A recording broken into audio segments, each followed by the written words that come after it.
صباح الفل، صباح الخير، صباح الهنا، صباح كل ورد ابيض عليكم وعلى قلبكم الابيض. اختكم هناء بتصبح عليكم. اعذروني، انا كان عندي دور برد شويه كده. بقول لكم ايه، حد بيسالني بيقول لي في اولويات حقتها تتعمل ايه. اهم حاجه الحاجه غاليه، الحاجه بقت صعبه، والمفروض يوفر آه، صاحب البيت او صاحب البلد او صاحب المسؤول عنك يوفر الاكل اهم حاجه. طيب انت كست او انت كأب، ايه اللي بيحصل؟ عندك اولويات.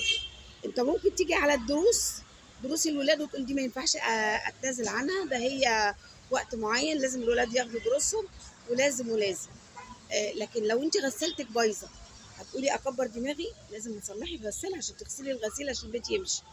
ولو انت تلاجتك بايظه لازم تصلحي التلاجه برضو عشان تقولي ايه، الولاد اغسل لهم هدومهم. طب ولو انت الفرن ازازه بايظ هتقولي اصلحه عشان اعمل الاكل للولاد. يعني دي مش رفاهيات. الطريق لما يتساوى للناس، دي حاجات اساسيه عشان يوصل عليه الاكل اللي بيوصل لي وبيوصل لك. في حاجات اساسيه انت ممكن تستغني عنها. ممكن اقول للولد معلش مش لازم اعمل لك عمليه التقويم في اسنانك الايام دي، ناجلها شويه لان انت كده كده اسنانك شغاله.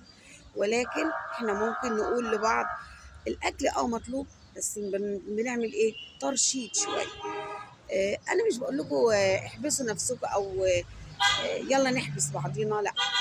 انا اللي اقصده اني زي ما الاكل مطلوب، زي ما ترميم الطرق مطلوبه، زي ما البيوت الجديده اللي بتتعمل، لاني انا مش عشان انا قاعده في بيت غيري ما يقعدش في بيت، هو برضه لازم يتوجد له بيت بعد سنه، بعد 2، بعد 6 شهور. المهم ان هيبقى ان شاء الله ليه بيت.